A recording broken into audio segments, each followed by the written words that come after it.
सतनाम करता पुरख निरभौ निर्वैर अकाल मूरत अजूनी सैभं गुर प्रसाद।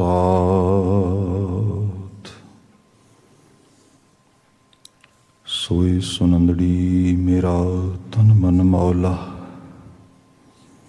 नाम जपंदड़ी लाली पंद जुलंदड़ी मेरा अंदर ठंडा। गुरदर्शन देख निहाली,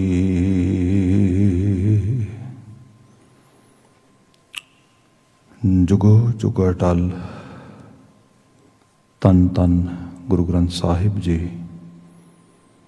गुरु पातशाह जी दी अपर अपार बख्शिश मेहरामत सवेर समय दे इस दीवान ਨੂੰ ਅਸੀਂ ਮਾਣ ਰਹੇ ਹਾਂ। प्रभात समय दी संगत ਦਾ जो नेम है, आसा की वार ਦਾ संपूर्ण कीर्तन होया। उपरंत अरदास की शमूलीयत के नाल अज का हुक्मनामा ज्ञानी जी ने सानू पाठ रूप में सरवण करवाया है। अगलेरे बनते समय दे विच इन्हां गुरवाकां गुरबचनां की असीं व्याख्या करनी है। आप जी ने बाणी स्वरूप सरवण कर लिया है, सो आओ विवेचना करन की इजाजत इस खाकसार नूं बख्शदियां होयां एक बार सब प्रेम बुलाई फतेह प्रवान कर लैनी। वाहिगुरु जी का खालसा, वाहिगुरु जी की फतेह।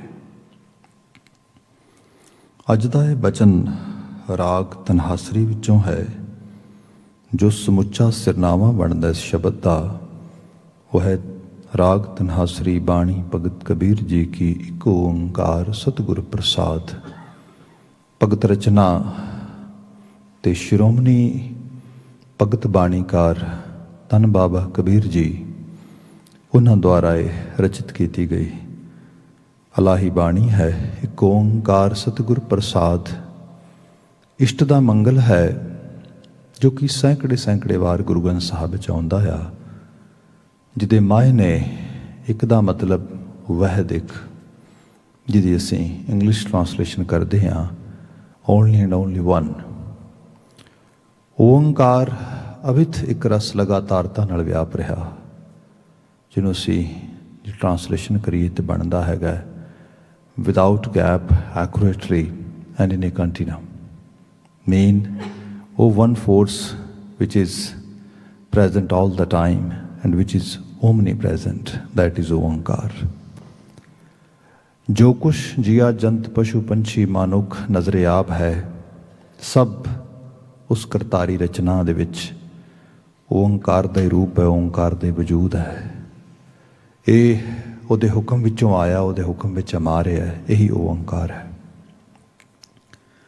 इस सारे सर्वस्व नूं, इस एक ओंकार की इस हस्ती नूं, इस वन फोर्स नूं समझण जानण अते इहदे प्रति चेतन होने दे वास्ते, मतलब इहदे बाबत असीं कॉन्शियस होईए, इहदे लई सानूं जिसथों मदद मिलनी है वह है सतगुर प्रसाद। सच्चे गुरु की बख्शिश ते नवाजिश के नाल, भाव जो गुरु ज्ञान है उसने साडा यक्षु नेत्र खोलना है, सानूं फिर जाके इस ओंकार का असल आभास ते एहसास होना है। वाक प्रारंभ हो रहा है अगे, बहुत लमेरा शब्द नहीं, बहुत छोटकारे चार पदे ने, छोटियां छोटियां सतरां दे विचार दी प्रारंभता मुख सुनेहे तो ही कर रहे हैं। रहाओ दा बंद है, जो कि मात्र चार शब्दों का एक छोटी जी लाइन का है। बाबा कबीर जी कह रहे ने, संत संगत राम हृदय बसाई रहाओ। बाकी सारे शब्द दे विच इस एक लाइन की प्रौढ़ता ते इसनों सिद्ध किया गया है। ਸੰਤ ਸੰਗਤ ਰਾਮ ਹਿਰਦੈ ਬਸਾਈ। ਬੰਦੇ ਦੇ ਵੈਸੇ ਤੇ ਰੇਸ਼ੇ ਰੇਸ਼ੇ 'ਚ ਰੱਬ ਹੈ, ਜਿਵੇਂ ਓਂਕਾਰ ਦੀ ਗੱਲ ਕਰ ਰਹੇ ਸੀ ਅਸੀਂ। ਸਿਰ ਦੀ ਚੋਟੀ ਤੋਂ ਲੈ ਕੇ ਪੈਰ ਦੇ ਨਹੁੰ ਤੱਕ ਹੋਰ ਕੁਝ ਵੀ ਨਹੀਂ, ਉਹ ਆਪ ਹੀ ਵਸ ਰਿਹਾ ਹੈ। ਹਰ ਬਾਡੀ ਦੇ ਸੈੱਲ ਦੇ ਵਿੱਚ, ਹਰ ਇੱਕ ਬਾਡੀ ਦੇ ਟਿਸ਼ੂ ਦੇ ਵਿੱਚ ਉਹਦੀ ਮੌਜੂਦਗੀ ਹੈ। ਜੇ ਆਪਾਂ ਇੱਕ ਸਿੱਧੇ ਜਿਹੇ ਲੈਵਲ 'ਤੇ ਦੇਖੀਏ ਤੇ ਬਾਣੀ ਦਾ ਬਚਨ ਹੈ ਵੀ ਘਟ ਘਟ ਮੈਂ ਹਰ ਜੂ ਬਸੈ ਸੰਤਨ ਕਹੋ ਪੁਕਾਰ। ਜੇ ਸੰਤ ਬਿਰਤੀ ਲੋਕਾਂ ਨੂੰ ਦੇਖੋਗੇ ਤਾਂ ਕਹਿ ਰਹੇ ਨੇ ਹਰ ਘਟ ਵਿੱਚ ਉਹੀ ਵਸ ਰਿਹਾ ਹੈ, ਉਹਦੇ ਤੋਂ ਬਿਨਾਂ ਹੋਰ ਕੁਝ ਵੀ ਨਹੀਂਗਾ। ਅਸੀਂ ਗੁਰੂ ਗ੍ਰੰਥ ਸਾਹਿਬ ਵਿੱਚ ਕਿੰਨੀ ਕਿੰਨੀ ਵਾਰ ਦੁਹਰਾ ਕੇ ਬਚਨ ਪੜ੍ਹਦੇ ਹਾਂ, ਸਭ ਗੋਬਿੰਦ ਹੈ, ਸਭ ਗੋਬਿੰਦ ਹੈ, ਗੋਬਿੰਦ ਬਿਨ ਨਹੀਂ ਕੋਏ। ਭਾਈ ਉਹ ਆਪ ਹੀ ਤੇ ਹੈ, ਉਹ ਆਪ ਹੀ ਤੇ ਹੈ। ਅਸੀਂ ਸ਼ਬਦ ਪੜ੍ਹਦੇ ਹਾਂ, ਸਭੈ ਕਟ ਰਾਮ ਬੋਲੇ ਰਾਮਾ ਬੋਲੇ ਰਾਮ ਬਿਨਾ ਕੋ ਬੋਲੇ ਰੇ। ਜੋ ਅਸੀਂ ਬੋਲ ਰਹੇ ਹਾਂ, ਜੋ ਅਸੀਂ ਸੁਣ ਰਹੇ ਹਾਂ, ਜੋ ਅਸੀਂ ਨੱਚ ਟੱਪ, ਜੋ ਕੁਝ ਵੀ ਹੋ ਰਿਹਾ ਹੈ, ਇਹ ਸਾਰਾ ਕੁਝ ਉਹ ਆਪ ਹੀ ਆਪ ਹੈ। ਸੋ ਤੇ ਵਸਿਆ ਪਿਆ ਹੈ, ਜ਼ਰਰੇ ਜ਼ਰਰੇ 'ਚ ਵਸਿਆ ਹੈ, ਜਿਸ ਨੂੰ ਮਹਾਰਾਜ ਨੇ ਬਾਣੀ 'ਚ ਵੀ ਬਿਆਨ ਕੀਤਾ, ਜੋ ਬੋਲਤ ਹੈ ਮ੍ਰਿਗ ਮੀਨ ਪੰਖੇਰੂ, ਸੋ ਬਿਨ ਹਰ ਜਾਪਤ ਹੈ ਨਹੀਂ ਹੋਰ। ਕੀ ਮਿਰਗ, ਕੀ ਮੀਨ ਤੇ ਕੀ ਪੰਖੇਰੂ, ਹਰੀ ਤੋਂ ਬਿਨਾਂ ਹੋਰ ਕੌਣ ਬੋਲ ਰਿਹਾ? ਹਰੀ ਤੇ ਬੋਲ ਰਿਹਾ ਆਪ। ਪਰ ਫਿਰ ਵੀ ਜੋ ਜਿਹਨੂੰ ਬਾਣੀ ਨੇ ਕਿਹਾ ਕਿ ਉਹ ਅਕਾਲ ਪੁਰਖ ਵਾਹਿਗੁਰੂ ਹਰ ਥਾਂ 'ਤੇ ਮੌਜੂਦ ਆ, ਜਿਹੜਾ ਜਲ ਵਿੱਚ ਵੀ ਹੈ, ਥਲ ਵਿੱਚ ਵੀ ਹੈ, ਆਕਾਸ਼ ਵਿੱਚ ਵੀ ਹੈ। ਪਰ ਕਮਾਲ ਇਹ ਹੈ, ਸਭ ਥਾਂ 'ਤੇ ਰਵਣ ਕਰਨ ਵਾਲੀ ਉਸ ਹਸਤੀ ਦੇ ਨਾਲ ਸਾਡੀ ਸੁਰਤ ਕਰਕੇ ਸਾਂਝ ਨਹੀਂ ਗੀ। ਮਤਲਬ ਅਸੀਂ ਉਸ ਸਭ ਥਾਂ 'ਤੇ ਮੌਜੂਦ ਨੂੰ ਆਪਣੇ ਖਿਆਲਾਂ ਵਿੱਚ, ਆਪਣੀ ਸੁਰਤ ਵਿੱਚ, ਆਪਣੇ ਜ਼ਿਹਨ ਵਿੱਚ ਨਹੀਂ ਲਿਆ ਸਕਦੇ, ਉਹਨੂੰ ਪਾ ਨਹੀਂ ਸਕਦੇ। ਇਹ ਸਾਰੇ ਦੇ ਅੰਦਰ ਗੁਰੂ ਸਾਹਿਬ ਬਿਆਨ ਕਰਦੇ ਨਾ ਵੀ ਉਹ ਅਕਾਲ ਪੁਰਖ ਜੀ ਜਲ ਥਲ ਦੇ ਵਿੱਚ ਸਭ ਵਿੱਚ ਰਵਣ ਕਰਕੇ ਬੈਠਾ ਹੈ ਤੇ ਬੰਦੇ ਨੂੰ ਚੇਤੇ ਵਿੱਚ ਨਹੀਂ ਆ ਰਿਹਾ। ਕਿਤੜਾ ਦੁੱਖ ਗਣਾ ਸੋ ਪ੍ਰਭ ਚਿਤ ਨਾ ਆਵਹੀ, ਕਿਤੜਾ ਦੁੱਖ ਗਣਾ, ਉਹ ਪ੍ਰਭੂ ਚੇਤੇ 'ਚ ਨਹੀਂ ਗਾ। ਕਿੱਡਾ ਵੱਡਾ ਦੁੱਖ ਹੈ, ਇਹਦੀ ਗਿਣਤੀ ਨਹੀਂ ਹੋ ਸਕਦੀ, ਇਹਨੂੰ ਮਿਣਿਆ ਨਹੀਂ ਜਾ ਸਕਦਾ। ਸੋ ਜੋ ਇਹ ਜਿਹੜੀ ਅਵਸਥਾ ਆ, ਇਸ ਨੂੰ ਕਿਵੇਂ ਦੂਰ ਕੀਤਾ ਜਾਏ, ਇਸ ਨੂੰ ਕਿਵੇਂ ਐਡਰੈਸ ਕੀਤਾ ਜਾਏ ਕਿ ਜੋ ਸਭ ਥਾਂ 'ਤੇ ਮੌਜੂਦ ਆ ਉਹ ਮੇਰੀ ਸੁਰਤ 'ਚ ਵੀ ਮੌਜੂਦ ਰਹੇ, ਮੇਰੇ ਜ਼ਿਹਨ 'ਚ ਵੀ ਮੌਜੂਦ ਰਹੇ। ਇਹਦੇ ਬਾਬਤ ਗੁਰੂ ਸਾਹਿਬ ਨੇ ਜੋ ਬਚਨ ਕਹੇ ਬਾਬਾ ਕਬੀਰ ਜੀ ਦੇ ਰੂਪ ਦੇ ਜਿੱਥੇ ਕਿਹਾ, ਸੰਤ ਸੰਗਤ ਰਾਮ ਹਿਰਦੈ ਬਸਾਈ। ਇਹਦੇ ਲਈ ਤਰੀਕਾ ਇੱਕੋ ਹੀ ਹੈ, ਹਿਰਦੇ 'ਚ ਵਸਾਉਣ ਦਾ। ਸੰਤ ਸੰਗਤ, ਸੰਤ ਸੰਗਤ ਕਰ। ਹੁਣ ਇਹਦੇ 'ਚ ਇੱਕ ਤਾਂ ਇਹ ਰੂਪ ਵੀ ਆ ਜਾਂਦਾ ਹੈ ਕਿ ਲੋਕ ਦਾਅਵਾ ਕਰਦੇ ਨੇ ਅਸੀਂ ਸੰਤ ਹਾਂ।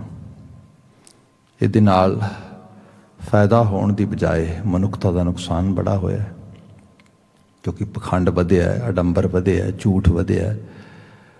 ਧਰਮ ਤੋਂ ਲੋਕਾਂ ਦੀ ਆਸਥਾ ਵਧਣ ਦੀ ਥਾਂ ਟੁੱਟ ਗਈ ਹੈ, ਕਿਉਂਕਿ ਹਿਪੋਕ੍ਰੇਸੀ ਜਿਹੜੀ ਹੈ, ਜਿਹਨੂੰ ਅਸੀਂ ਅਡੰਬਰ ਕਹਿੰਦੇ ਹਾਂ, ਇਹ ਫਾਇਦਾ ਨਹੀਂ ਕਰਦਾ ਬੰਦੇ ਦਾ।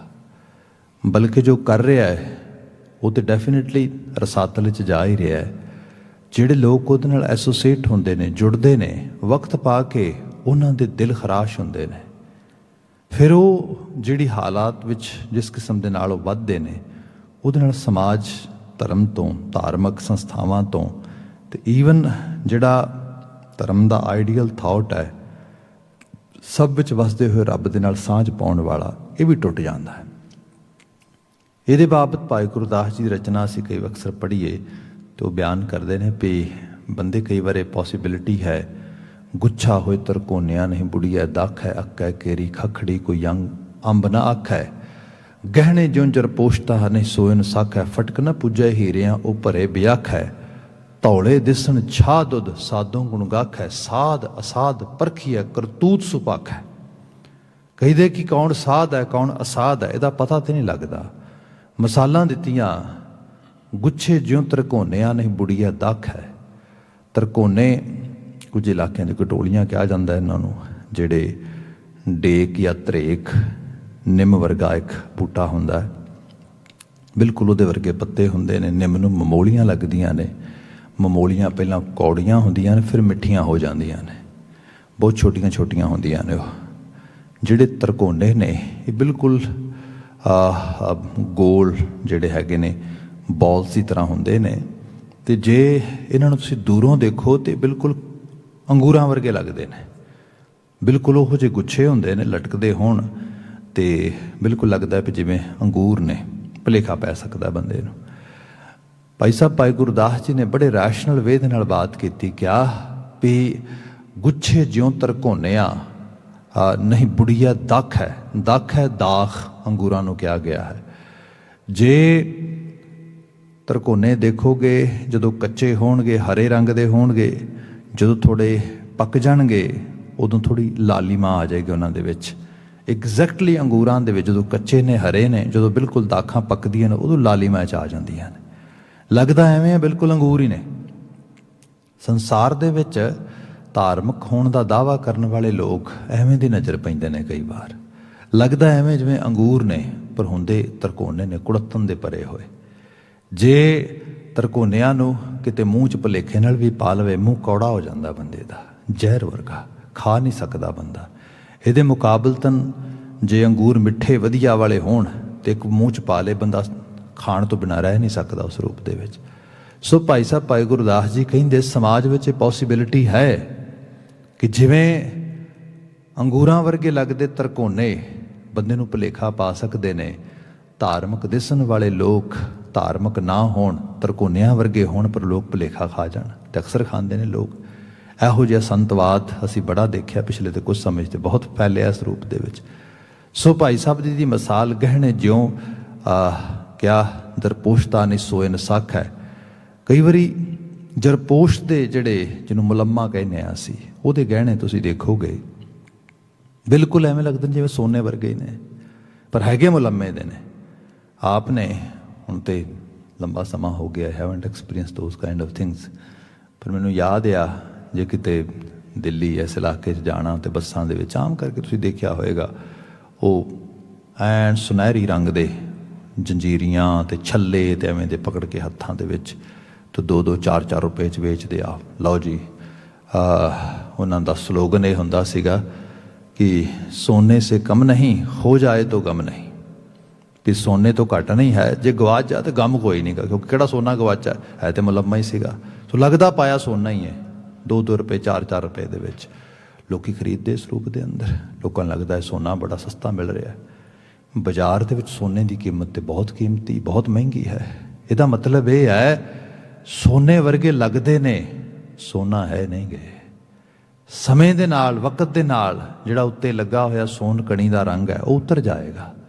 ਇਹੋ ਜਿਹੇ ਪਾਜ ਰੋਜ਼ ਉਗੜਦੇ, ਇਹੋ ਜਿਹੀਆਂ ਮਤਲਬ ਦਾਅਵੇਦਾਰੀਆਂ ਲੋਕਾਂ ਦੀਆਂ ਰੋਜ਼ ਫਨਾਹ ਹੋ ਜਾਂਦੀਆਂ। ਸੋ ਇਹਨਾਂ ਨੂੰ ਆਪਾਂ ਸੰਤ ਬਿਰਤੀ ਲੋਕ ਨਹੀਂ ਕਹਿ ਸਕਦੇ।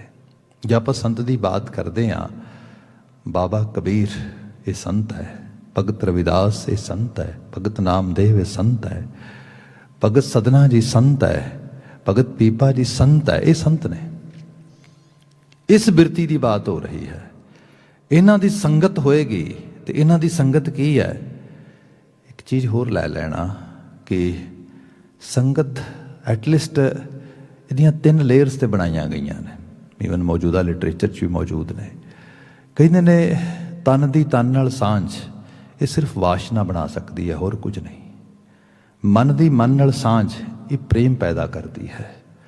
ਆਤਮਾ ਦੀ ਉਸ ਪਰਮਾਤਮਾ ਨਾਲ ਸਾਂਝ, ਪਰਾਤਮਾ ਉਸ ਪਾਰ ਬ੍ਰਹਮ ਨਾਲ ਸਾਂਝ ਇਹ ਬ੍ਰਹਮ ਪੈਦਾ ਕਰਦੀ ਹੈ। ਇਹ ਅਸਲ ਵਿੱਚ ਹਾਇਰ ਲੈਵਲ ਸੰਗਤ ਦਾ ਲੈ ਕੇ ਆਉਂਦੀ ਹੈ। ਸੋ ਸੰਗਤ ਇੱਥੇ ਕੀ ਹੈ? ਪਹਿਲੀ ਗੱਲ ਤੇ ਇਹ ਹੈ ਕਿ ਜੇ ਬੰਦੇ ਨੇ ਆਪਣੇ ਮਨ ਦੀ ਦੁਨੀਆ ਬਦਲਣੀ ਹੈ, ਉਹਨਾਂ ਨਾਲ ਸਾਂਝ ਹੋਏ ਜਿਨ੍ਹਾਂ ਦੇ ਮਨ ਦੀ ਦੁਨੀਆ ਬਦਲੀ ਹੈ। ਇਹ ਕਿਵੇਂ ਪਤਾ ਲੱਗੇਗਾ? ਇਹ ਅੰਦਰ ਤੇ ਕੋਈ ਜਾ ਨਹੀਂ ਸਕਦਾ, ਪਰ ਸੱਚਾਈ ਇਹ ਹੈ ਬਹਿਰੂਨੀ ਤੌਰ ਤੇ ਬਾਹਰੋਂ ਅਮਲਾਂ ਦੀ ਉਹਨਾਂ ਦੀ ਚੋਣ ਕਿਵੇਂ ਦੀ ਹੈ, ਉਹਨਾਂ ਦਾ ਜੀਵਨ ਜੀਣ ਦਾ ਢੰਗ ਤਰੀਕਾ ਸਲੀਕਾ ਕਿਵੇਂ ਦਾ ਹੈ। ਜਿਵੇਂ ਸਪੋਜ਼ ਕਰੋ ਅਸੀਂ ਖਾਸ ਕਰਕੇ ਬੱਚਿਆਂ ਨਾਲ ਜਦੋਂ ਡੀਲ ਕਰਦੇ ਹਾਂ, ਤੇ ਹੁਣ ਤੇ ਜਿਹੜਾ ਥੈਰੇਪੀਜ਼ ਦੇ ਵਿੱਚ ਇਹ ਚੀਜ਼ ਆ ਗਈ ਹੈ, ਖਾਸ ਕਰਕੇ ਜਿਹੜੇ ਅਰਲੀ ਟੀਨ ਜਾਂ ਟੀਨ ਕਿਡਸ ਹੁੰਦੇ ਨੇ, ਉਹਨਾਂ ਦੇ ਬਿਹੇਵੀਅਰ ਨੂੰ ਅਨਾਲਿਸਿਸ ਕਰਨ ਵਾਸਤੇ ਜਦੋਂ ਉਹ ਮੁਆਇਨਾ ਕਰਦੇ ਨੇ, ਸਕਰੀਨਿੰਗ ਕਰਦੇ ਨੇ, ਅਸੈਸਮੈਂਟ ਕਰਦੇ ਨੇ, ਅਤੇ ਉਹਨਾਂ ਦੇ ਜਿਹੜੇ ਕੁਐਸਚਨੇਅਰਸ ਹੈਗੇ ਨੇ, ਉਹਨਾਂ ਦੇ 'ਚ ਬਹੁਤੇ ਕੁਐਸਚਨਰਸ ਇਹ ਹੁੰਦੇ ਨੇ, ਉਹ ਕਿ ਤੁਹਾਡੇ ਫਰੈਂਡਸ ਕੌਣ ਨੇ? ਉਹ ਫਰੈਂਡਸ ਬਾਰੇ ਦੱਸਦੇ, ਆਹ ਫਰੈਂਡਸ ਨੇ ਮੇਰੇ। ਅੱਛਾ, ਤੁਹਾਡੇ ਫਰੈਂਡਸ ਕਰਦੇ ਕੀ ਨੇ? ਕੋਈ ਕਹਿੰਦਾ ਜੀ ਉਹ ਰੈਪਰ ਹੈ ਮੇਰਾ ਫਰੈਂਡਸ, ਮੈਂ ਮਿਊਜ਼ਿਕ ਕਿਵੇਂ ਦਾ ਸੁਣਨਾ, ਮੈਨੂੰ ਰੈਪ ਬੜਾ ਚੰਗਾ ਲੱਗਦਾ ਹੈਗਾ। ਅੱਛਾ ਅੱਛਾ, ਹੋਰ ਕੋਈ ਚੀਜ਼? Any sports? Yeah I love to actually watch sports. Okay, watch ਕਰਦਾ ਹਾਂ। How about playing? Yeah I play little bit, not much. ਠੀਕ ਹੈ ਜੀ, ਇੱਥੋਂ ਪਤਾ ਲੱਗ ਗਿਆ ਕਿ ਐਂਟਰਟੇਨਮੈਂਟ ਵਾਸਤੇ ਤਾਂ ਚਾਹੀਦਾ ਹੈ, ਪਰ ਐਕਟਿਵਲੀ ਆਪ ਪਾਰਟੀਸਪੇਟ ਕਰਨ ਵਾਸਤੇ ਨਹੀਂ ਚਾਹੀਦਾ। ਚੋਇਸਿਸ, ਹੁਣ ਜਿਹੜੀਆਂ ਚੋਇਸਿਸ ਨੇ ਇਹ ਨਿਰਧਾਰਿਤ ਕਰਦੀਆਂ ਕਿਹੋ ਜਿਹਾ ਫਰੈਂਡ ਸਰਕਲ ਹੈ, ਕਿਹੋ ਜਿਹੀਆਂ ਚੋਇਸਿਸ ਨੇ। ਪਤਾ ਲੱਗ ਜਾਂਦਾ ਇਹਦਾ ਪਰਸੋਨਾ, ਇਹਦੀ ਪਰਸਨੈਲਿਟੀ ਕਿਹੋ ਜਿਹੀ ਹੋਏਗੀ, ਕਿਸ ਪਾਸੇ ਜਾਏਗਾ। ਸਹੀ ਤਰੀਕੇ ਨਾਲ ਬਾਤ ਕੀਤੀ ਜਾਏ ਤੇ ਜਿਹੜੀ ਮਨ ਦੀ ਦੁਨੀਆ ਆ, ਇਹੀ ਦੁਨੀਆ ਆ।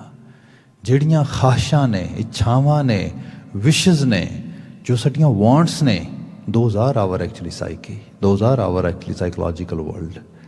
ਸੋ ਜਿੱਥੇ ਮਨ ਦੀ ਸਾਂਝ ਕਰਨੀ ਹੈ, ਇੱਕ ਚੀਜ਼ ਹੋਰ ਵੀ ਹੈ, ਕਿਹਾ ਜਾਂਦਾ ਆ ਕਿ ਮਨ ਲੋਚੈ ਬੁਰਿਆਈਆਂ। ਇਹ ਬੁਰਾ ਬਹੁਤ ਲੋਚਦਾ ਹੈ, ਬਦੀ ਬਹੁਤ ਲੋਚਦਾ ਆ। ਅਸੀਂ ਗੁਰੂ ਨਾਨਕ ਸਾਹਿਬ ਦੇ ਅਕਸਰ ਸ਼ਬਦਾਂ 'ਚ ਪੜ੍ਹਦੇ ਹਾਂ, ਜਿਹਦੇ 'ਚ ਗੁਰੂ ਮਹਾਰਾਜ ਜ਼ਿਕਰ ਕਰਦੇ ਕਿ ਸ਼ਬਰੋਜ਼ ਗਸ਼ਤਮ ਦਰ ਹਵਾ ਕਰਦੇਮ ਬਦੀ ਖਿਆਲ, ਗਾਹੇ ਨਾ ਨੇਕੀ ਕਾਰ ਕਰਦਮ ਮਮ ਈਚੀ ਹਵਾਲ। ਮੇਰੇ ਮਨ ਦੀ ਹਾਲਤ ਇਹ ਹੈ, ਗਾਹੇ ਨਾ ਨੇਕੀ ਕਾਰ ਕਰਦਮ, ਚਾਹ ਕੇ ਵੀ ਨੇਕੀ ਨਹੀਂ ਕਰਦਾ, ਬਦੀ ਕਰਦਾ ਆ ਮਨ। ਸੋ ਇਹ ਜਿਹੜੀ ਇਸ ਕਿਸਮ ਦੀ ਬਦਨੀਅਤ ਦੀ ਬਾਤ ਆ, ਇਹ ਰੂਪ ਆ, ਇਹ ਮਨ ਦੀ ਦੁਨੀਆ ਦਾ ਇੱਕ ਵੱਡੇ ਲੈਵਲ 'ਤੇ ਅਲਾਮਤ ਹੈ। ਫਿਰ ਜਿਹੋ ਜਿਹੇ ਅਸੀਂ ਆਪ, ਉਹੋ ਜਿਹੇ ਸਾਡੇ ਸਾਖ। ਪੰਜਾਬੀ ਦਾ ਅਸੀਂ ਕਈ ਵਾਰੀ ਮੁਹਾਵਰਾ ਕਹਿ ਦਿੰਦੇ ਹਾਂ ਨਾ, ਜਿਹੋ ਜਿਹੀ ਸਾਡੀ ਸਾਂਝ ਹੋ ਜਾਏਗੀ। ਅੰਗਰੇਜ਼ੀ ਸੇਇੰਗ ਹੈ ਗਾਰਬੇਜ ਇਨ ਗਾਰਬੇਜ ਆਊਟ। ਮਤਲਬ ਕਿਸੇ ਵਧੀਆ ਤੋਂ ਵਧੀਆ ਪ੍ਰੋਡਕਸ਼ਨ ਮਸ਼ੀਨ ਦੇ ਵਿੱਚ ਵੀ ਜੇ ਰਾ ਮਟੀਰੀਅਲ ਹੀ ਗਾਰਬੇਜ ਪਾਵਾਂਗੇ, ਫਾਈਨਲ ਪ੍ਰੋਡਕਟ ਵੀ ਗਾਰਬੇਜ ਹੀ ਨਿਕਲੇਗਾ। ਸੋ ਆਪ ਤੇ ਬੁਰੇ ਹਾਂ, ਆਪ ਤੇ ਜਿੱਥੇ ਹਾਂ ਉਸ ਰੂਪ ਵਿੱਚ ਹਾਂ, ਪਰ ਜਿਹਦੀ ਸਾਂਝ ਕਰਨੀ ਹੈ ਉਹ ਬੁਰਾ ਨਾ ਹੋਏ, ਉਹਦੇ ਵਿੱਚ ਸੋਨ ਕਣੀ ਹੋਏ, ਉਹ ਮੁਲੰਮਾ ਨਾ ਹੋਏ, ਉਹ ਅੰਗੂਰ ਹੋਏ, ਉਹ ਤਰਕੋਨੇ ਨਾ ਹੋਏ। ਇਹ ਰੂਪ ਜਿਹੜਾ ਆ, ਇਹ ਸਮਝ ਲਈ। ਤੇ ਇਹਦੇ ਲਈ ਮਤ ਹੋਣੀ ਬੜੀ ਜ਼ਰੂਰੀ ਹੈ, ਕਿਉਂਕਿ ਮਤ ਤੋਂ ਬਿਨਾਂ ਇਸ ਚੀਜ਼ ਦੀ ਪਰਖ ਨਹੀਂ ਆਉਂਦੀ। ਇਸ ਲਈ ਜਦੋਂ ਸੰਤ ਸੰਗਤ ਦੀ ਬਾਤ ਕੀਤੀ ਜਾ ਰਹੀ ਹੈ, ਇਹ ਸਰੀਰਾਂ ਦੀ ਸੰਗਤ ਬਾਅਦ ਵਿੱਚ ਹੋਏਗੀ। ਪਹਿਲਾਂ ਮਨ ਤੇ ਮਨ ਦੇ ਵਿੱਚ ਵੀ ਸ਼ਬਦ ਦੀ ਸੰਗਤ, ਕਿਉਂਕਿ ਅਕਲ, ਲਤਾਫਤ, ਸਿਆਣਪ ਸ਼ਬਦ ਲੈ ਕੇ ਆਉਂਦਾ ਆ। ਇਹੋ ਜਿਹੇ ਸ਼ਬਦ, ਅਲਫਾਜ਼, ਬਚਨ, ਬੋਲ ਜਿਹੜੇ ਜੀਵਨ ਨੂੰ ਸਵਾਰ ਸਕਣ।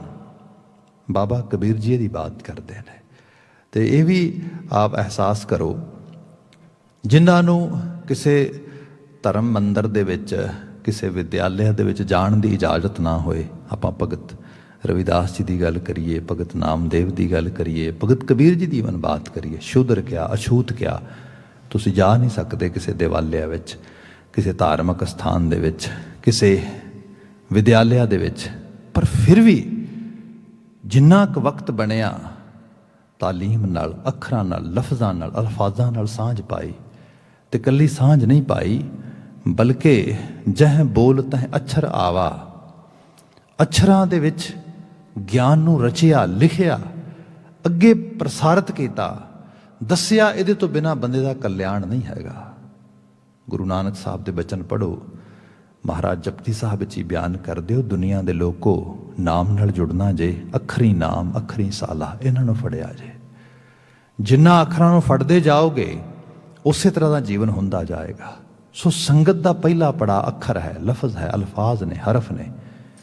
ਇਹਨਾਂ ਨੂੰ ਪਕੜੋ ਤੇ ਫਿਰ ਅਲਫਾਜ਼ ਹੀ ਜਿਹੜੇ ਵਾਕ, ਜਿਹੜੇ ਬਚਨ ਸੱਤ ਨੂੰ ਕੈਰੀ ਕਰਦੇ ਨੇ।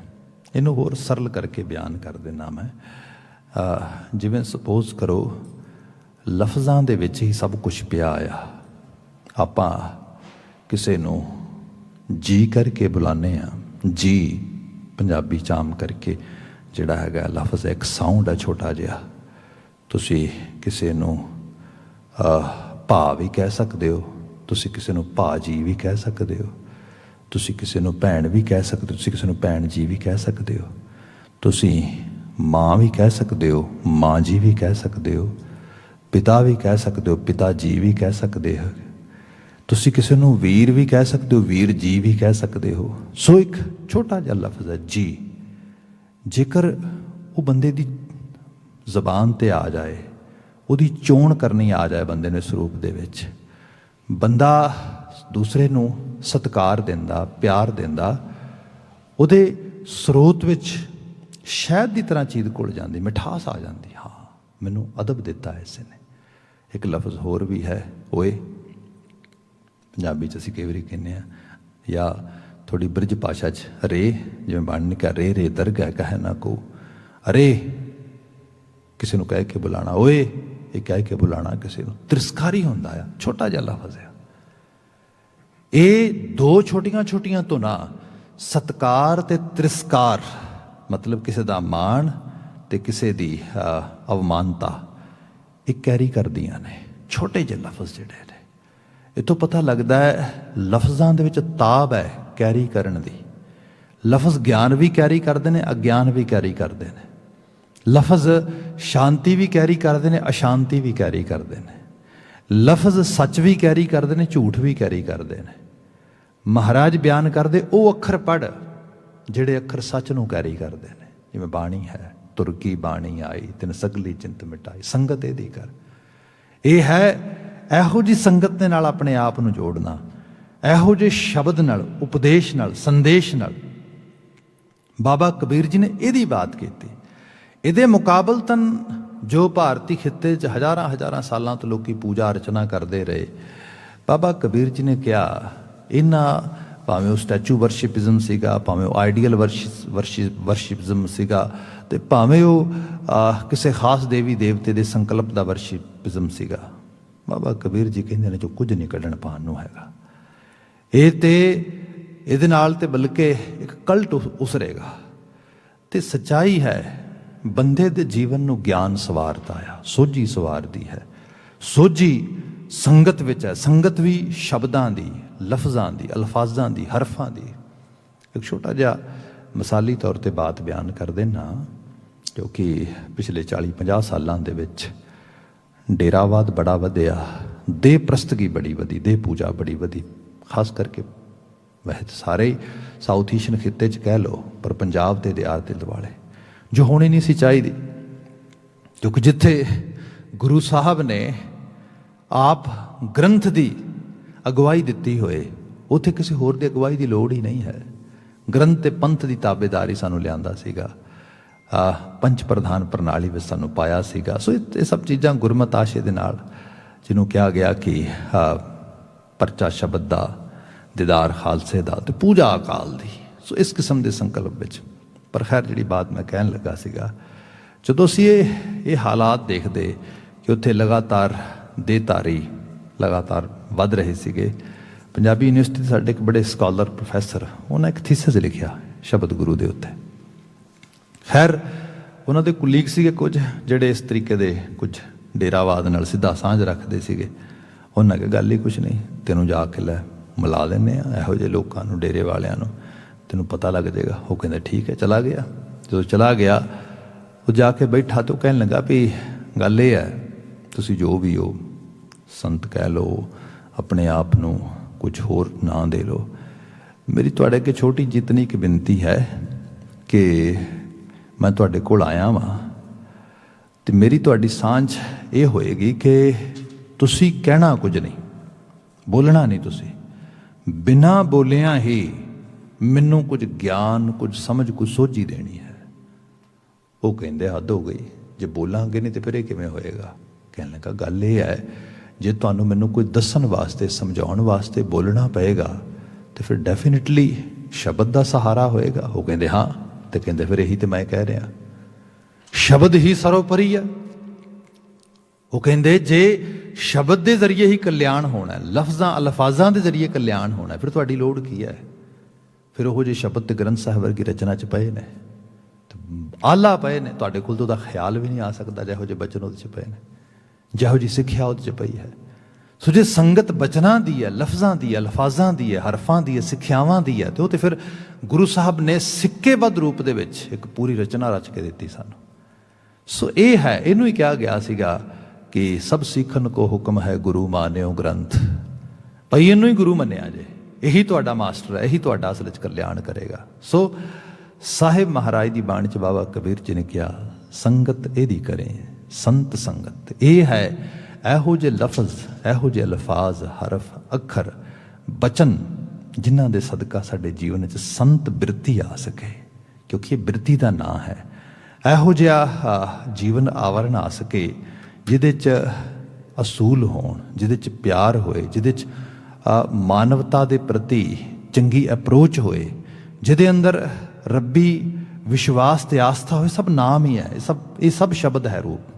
ਇਸ ਨੂੰ ਸਾਹਿਬ ਨੇ ਬਿਆਨ ਕੀਤਾ, ਸੰਤ ਸੰਗਤ ਰਾਮ ਹਿਰਦੈ ਬਸਾਈ। ਇਹਦੇ ਸਦਕਾ ਰਮੀ ਹੋਈ ਹਸਤੀ ਜਿਹੜੀ ਸਭ ਥਾਵਾਂ ਤੇ ਮੌਜੂਦ ਹੈ ਉਹ ਤੇਰੇ ਅੰਦਰ ਵਸ ਜਾਏਗੀ, ਤੂੰ ਉਹਦੇ ਨਾਲ ਜੁੜ ਜਾਏਗਾ। ਬਾਕੀ ਸਨਕ ਸਨੰਦ ਮਹੇਸ਼ ਸਮਾਨਾ, ਸ਼ੇਖ ਨਾਗ ਤੇਰੋ ਮਰਮ ਨਾ ਜਾਣਾ। ਭਾਰਤੀ ਖਿੱਤੇ ਦੇ ਵਿੱਚ ਮਿਥਿਹਾਸ ਦੀਆਂ ਇੰਤਹਾ ਦੀਆਂ ਲਿਖੀਆਂ ਹੋਈਆਂ ਰਚਨਾਵਾਂ, ਜਿਨ੍ਹਾਂ ਦੇ ਵਿੱਚ ਸਨਕ ਸਨੰਦ, ਸਨੰਤ ਕੁਮਾਰ ਵਗੈਰਾ, ਇਹ ਬ੍ਰਹਮਾ ਤੇ ਬ੍ਰਹਮੇ ਦੀਆਂ ਔਲਾਦਾਂ ਨੇ, ਇਹਨਾਂ ਦਾ ਜ਼ਿਕਰ ਮਿਲਦਾ ਹੈ। ਮਹੇਸ਼ ਜੋ ਹੈ ਇਸ ਨੂੰ ਸ਼ੈਵ ਦੇ ਰੂਪ ਵਿੱਚ ਦੇਖਿਆ ਗਿਆ ਹੈ। ਸ਼ੇਖ ਨਾਗ ਇਹ ਵੀ ਇੱਕ ਕਰੈਕਟਰ ਹੈ ਜਿਹਨੇ ਕਿਤੇ ਧਰਤੀ ਉਠਾਈ ਹੈ ਸਭ ਚੀਜ਼ਾਂ, ਤੇ ਕਹਿੰਦੇ ਨੇ ਹਜ਼ਾਰਾਂ ਫਨ ਨੇ, ਹਰ ਇੱਕ ਫਨ ਦੇ ਨਾਲ ਉਹ ਇੱਕ ਨਵਾਂ ਨਾਮ ਰੱਬ ਦਾ ਲੈਂਦਾ, ਪਰ ਅਜੇ ਤੱਕ ਉਹਦਾ ਭੇਦ ਨਹੀਂ ਪਾ ਸਕਿਆ। ਸੋ ਸ਼ੇਖ ਨਾਗ ਤੇਰੋ ਮਰਮ ਨਾ ਜਾਣਾ, ਉਹਦਾ ਮਰਮ ਨਹੀਂ ਪਾ ਸਕਿਆ। ਭਾਵ ਕੋਈ ਅਹਿਸਾਸ ਹੀ ਨਹੀਂ ਉਹ ਹਸਤੀ ਕੀ ਹੈ, ਉਸ ਹਸਤੀ ਨੂੰ ਕਿਵੇਂ ਪਾਇਆ ਜਾ ਸਕਦਾ ਹੈ, ਕਿਵੇਂ ਉਹਦੇ ਨਾਲ ਸਾਂਝ ਪਾਈ ਜਾ ਸਕਦੀ ਹੈ। ਮੌਲਿਕ ਗੱਲ ਇਹ ਹੈ ਜਿਹਨੂੰ ਗੁਰੂ ਸਾਹਿਬ ਨੇ ਕਿਹਾ ਸੀਗਾ, ਬੇਦ ਕਤੇਬ ਇਫਤਰਾ ਪਾਈ, ਦਿਲ ਕਾ ਫਿਕਰ ਨਾ ਜਾਏ, ਟੁਕ ਦਮ ਕਰਾਰੀ ਜੋ ਕਰੋ ਹਾਜ਼ਰ ਹਜ਼ੂਰ ਖੁਦਾਏ। ਇਫਤਰਾ ਮਤਲਬ ਕਨਫਿਊਜ਼ਨ। ਧਾਰਮਿਕ ਦੁਨੀਆ ਦੇ ਵਿੱਚ ਧਰਮ ਦਾ ਮੁੱਖ ਆਸ਼ਾ ਲੋਕਾਂ ਨੂੰ ਗਿਆਨ ਦੇਣਾ ਆ, ਉਹਨਾਂ ਦੇ ਵਿੱਚ ਕਲੈਰਿਟੀ ਜਿਹੜੀ ਹੈ, ਜਿਹੜੀ ਬਿਲਕੁਲ ਕਲੀਅਰ ਮਾਈਂਡ ਸੈਟ ਆ, ਇਸ ਨੂੰ ਬਿਲਡ ਕਰਨਾ ਆ। ਉਹਨਾਂ ਦੇ ਸਕੂਲ ਆਫ ਥਾਟ ਨੂੰ ਅਲਾਈਨ ਕਰਨਾ ਆ ਸੱਚਾਈ ਦੇ ਨਾਲ, ਰਿਐਲਿਟੀ ਦੇ ਨਾਲ, ਅਕੀਦੀ ਹਕੀਕਤ ਦੇ ਨਾਲ, ਅਲਟੀਮੇਟ ਰਿਐਲਿਟੀ ਦੇ ਨਾਲ। ਪਰ ਜਿੱਥੇ ਬੰਦੇ ਨੂੰ ਕਰਮਕਾਂਡ 'ਚ ਪਾਇਆ ਜਾਂਦਾ ਹੈ, ਪਖੰਡਵਾਦ 'ਚ ਪਾਇਆ ਜਾਂਦਾ ਹੈ, ਇਲਿਟਰੇਸ਼ਨ ਦੇ ਵਿੱਚ, ਤੇ ਸਭ ਤੋਂ ਵੱਡੀ ਚੀਜ਼ ਜਿਹੜੀ ਹੈ ਡਰ ਦੀ ਦੁਨੀਆ ਦੇ ਵਿੱਚ, ਧਰਮ ਬੰਦੇ ਦਾ ਡਰ ਚੱਕਦਾ ਆ। ਅਸੀਂ ਗੁਰੂ ਤੇਗ ਬਹਾਦਰ ਸਾਹਿਬ ਜੀ ਦੇ ਬਚਨ ਵਿਚਾਰ ਰਹੇ ਸੀ, ਬੀਤੇ ਕੱਲ੍ਹ ਵੀ 400 ਸਾਲਾਂ ਦਾ ਮਨਾਇਆ ਜਾ ਰਿਹਾ ਹੈ। ਦੁਨੀਆ ਭਰ ਦੇ ਵਿੱਚ ਮਹਾਰਾਜ ਨੇ ਬਿਆਨ ਕੀਤਾ ਸੀ, ਪੈ ਕਾਹੂ ਕੋ ਦੇਤ ਨਹਿ ਪੈ ਮਾਨਤ ਆਨ। ਇਹ ਤੇ ਗੱਲ ਹੋਈ ਨਾ, ਧਰਮ ਤੇ ਉਹ ਹੋਇਆ ਜਿਹੜਾ ਭੈ ਚੁੱਕਦੇ, ਨਿਡਰਤਾ ਬੰਦੇ ਦੇ 'ਚ ਲੈ ਆਵੇ। ਤੇ ਗੁਰੂ ਸਾਹਿਬ ਨੇ ਸਿੱਧੇ ਤੌਰ ਤੇ ਕਿਹਾ, ਜਿਹੜਾ ਇਸ ਕਿਸਮ ਦੇ ਗਿਆਨ ਦੇ ਨਾਲ ਜੁੜਦਾ ਆ, ਗਿਆਨੀ ਤਾਂ ਹੈ ਬਖਾਨ, ਉਹ ਗਿਆਨੀ ਹੈ, ਉਹਨੂੰ ਸਮਝੋ ਕੋਈ ਸੋਝੀ ਹੈ। ਨਹੀਂ ਤੇ ਬੰਦੇ ਦੀ ਹਾਲਤ ਇਹ ਹੈ, ਮਾਧਵੇ ਕਿਆ ਕਹੀਏ ਭਰਮ ਐਸਾ, ਜੈਸਾ ਮਾਨੀਏ ਹੋਏ ਨਾ ਤੈਸਾ, ਨਰਪਤ ਏਕ ਸਿੰਘਾਸਨ ਸੋਇਆ, ਸੁਪਨੇ ਪਿਆ ਭਿਖਾਰੀ, ਅਛਤ ਰਾਜ ਵਿਚਰ ਦੁਖ ਪਾਇਆ, ਸੋਗਤ ਪਈ ਹਮਾਰੀ।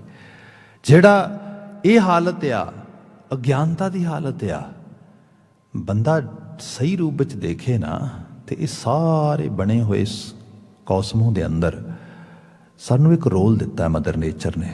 ਉਸ ਰੋਲ ਨੂੰ ਇੰਜੋਏ ਕਰਨਾ ਹੈ, ਮੰਨਣਾ ਹੈ, ਜੀਣਾ ਹੈ, ਇੰਨਾ ਹੀ ਕੰਮ ਹੈ ਸਾਡਾ। ਜਿਹਨੂੰ ਗੁਰੂ ਸਾਹਿਬ ਨੇ ਕਿਹਾ ਸੀਗਾ ਕਿ ਹਸੰਦਿਆਂ ਖਿਲੰਦਿਆਂ ਪਹਿਨੰਦਿਆਂ ਖਾਵੰਦਿਆਂ ਵਿੱਚੇ ਹੋਵੇ ਮੁਕਤ। ਇਹ ਮੁਕਤੀ ਹੈ। ਇੱਥੇ ਨਾ ਦੇਵ ਪੂਜਾ ਹੈ, ਨਾ ਦੇਵਵਾਦ ਹੈ, ਨਾ ਮੂਰਤੀ ਪੂਜਾ ਹੈ, ਨਾ ਕੋਈ ਧਰਮ ਕਰਮ ਹੈ, ਕੁਛ ਵੀ ਨਹੀਂਗਾ। ਗਿਆਨ ਹੈ, ਸੋਝੀ ਹੈ, ਸਮਝ ਹੈ।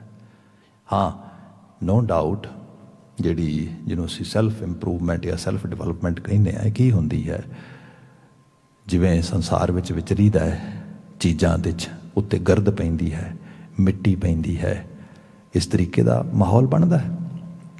ਦੈਨ ਅਸੀਂ ਕੀ ਕਰਦੇ ਹਾਂ, ਅਸੀਂ ਉਹਨੂੰ ਮਿੱਟੀ ਨੂੰ ਝਾੜਦੇ ਹਾਂ। ਅਸੀਂ ਕੀ ਕਰਦੇ ਹਾਂ, ਅਸੀਂ ਉਸ ਗਰਦ ਨੂੰ ਸਾਫ਼ ਕਰਦੇ ਹਾਂ। ਐਕਚੁਅਲੀ ਸਪਿਰਿਚੁਅਲਿਟੀ ਇਹੀ ਹੈਗੀ ਹੈ, ਮਨ ਦੀ ਦੁਨੀਆ ਨੂੰ ਸਵਾਰਨਾ, ਨਸ਼ਿਆਉਣਾ, ਇਸ ਨੂੰ ਆਭਾਸ ਕਰਨਾ, ਇਹ ਰੂਪ ਜਿਹੜਾ ਆ ਇਹ ਹੈ ਧਰਮ। ਜਿਸ ਧਰਮ ਦੀ ਕਿਰਿਆ ਨੂੰ ਇਸ ਰੂਪ ਵਿੱਚ ਬੰਦਾ ਅਡਾਪਟ ਕਰ ਲਵੇ ਤੇ ਡੈਫੀਨੇਟਲੀ ਸੰਤ ਸੰਗਤ ਰਾਮ ਹਿਰਦੈ ਵਸਾਈ, ਪ੍ਰਭੂ ਆ ਵਸੇਗਾ ਹਿਰਦੇ ਦੇ ਵਿੱਚ। ਰਾਮ ਦੀ ਆਭਾ ਜਿਹੜੀ ਹੈ ਉਸ ਲੈਵਲ ਤੇ ਮੰਡਤ ਹੋਏਗੀ। ਪਰ ਜੇਕਰ ਬੰਦਾ ਇਸ ਚੀਜ਼ ਨੂੰ ਨਾ ਅਪਣਾ ਕੇ ਕਿਸੇ ਹੋਰ ਹਿਪੋਕ੍ਰੇਸੀ 'ਚ ਜਾ ਕੇ ਫਸ ਗਿਆ, ਬਾਬਾ ਕਬੀਰ ਜੀ ਕਹਿੰਦੇ ਨੇ ਫੋਰਚੂਨੇਟਲੀ ਉਹ ਹੈਲਪ ਨਹੀਂ ਕਰੇਗੀ। ਉਹ ਭਾਵੇਂ ਕਿਸੇ ਦੇਵਤੇ ਦੇ ਨਾਂ 'ਤੇ ਕਿਉਂ ਨਾ ਹੋਏ, ਭਾਵੇਂ ਕਿਸੇ ਬਹੁਤ ਵੱਡੇ ਅਵਤਾਰ ਦੇ ਨਾਂ 'ਤੇ ਕਿਉਂ ਨਾ ਹੋਏ। ਸੋ ਇਸ ਕਿਸਮ ਦੀ ਬਾਤ ਇਹਦੇ 'ਚ ਆ ਰਹੀ ਹੈ। ਅੱਗੇ ਬਚਨ ਹੈ, ਹਨੂਮਾਨ ਸਰ ਗਰੁੜ ਸੁਮਾਨਾ, ਸੁਰਪਤ ਨਰਪਤ ਨਹੀਂ ਗੁਣ ਜਾਣਾ। ਇਹ ਰਿਐਲਿਟੀ ਹੈ ਕਿ ਬੰਦੇ ਦੇ ਜਿਹੜੇ ਸੈਲਫ ਇੰਟਰਸਟ ਨੇ, ਸੈਲਫ ਇੰਟਰਸਟ ਮੀਨ ਜਿਹਨੂੰ ਅਸੀਂ ਵੈਸਟਰਨ ਇੰਟਰਸਟ ਵੀ ਕਹਿ ਦਿੰਦੇ ਹਾਂ, ਧਾਰਮਿਕ ਤੌਰ 'ਤੇ ਬੰਦਿਆਂ ਨੂੰ ਭੁਲੇਖੇ 'ਚ ਪਾਇਆ ਜਾਂਦਾ ਹੈ। ਜਦੋਂ ਉਹਨਾਂ ਨੂੰ ਭੁਲੇਖੇ 'ਚ ਪਾਇਆ ਜਾਂਦਾ ਤੇ ਉਹਦੇ 'ਚ ਕੀਤਾ ਕੀ ਜਾਂਦਾ ਹੈ ਕਿ ਉਹਨਾਂ ਦਾ ਫਾਇਦਾ ਉਠਾਇਆ ਜਾਂਦਾ ਹੈ, ਜਿਹਨੂੰ ਅਸੀਂ ਐਕਸਪਲੋਇਟੇਸ਼ਨ ਕਹਿੰਦੇ ਹੈਗੇ।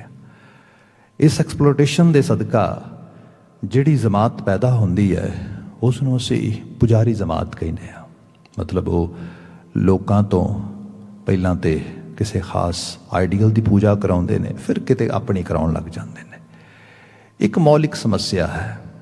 ਇਸ ਮੌਲਿਕ ਸਮੱਸਿਆ ਦਾ ਸ਼ਿਕਾਰ ਸਮਾਜ ਰਿਹਾ, ਵੱਡੇ ਲੈਵਲ 'ਤੇ ਰਿਹਾ। ਫਿਰ ਇਹੋ ਜਿਹਾ ਤੰਤ ਮੰਤ ਦਾ ਜਾਲ ਵੀ ਬੁਣਿਆ ਗਿਆ। People who are in actually some sort of need, people who are actually having some kind of scared feeling or some kind of ਡਰ ਮਨ ਦੇ ਵਿੱਚ, ਉਹਨਾਂ ਲੋਕਾਂ ਨੂੰ ਸ਼ਿਕਾਰ ਬਣਾਇਆ ਗਿਆ। ਜਦੋਂ ਉਹਨਾਂ ਲੋਕਾਂ ਨੂੰ ਇਸ ਤਰੀਕੇ ਨਾਲ ਸ਼ਿਕਾਰ ਬਣਾਇਆ ਗਿਆ ਤੇ ਉਸ ਸਾਰੇ ਦੇ ਵਿੱਚ ਫਿਰ ਤੰਤ ਮੰਤ ਪਾਇਆ।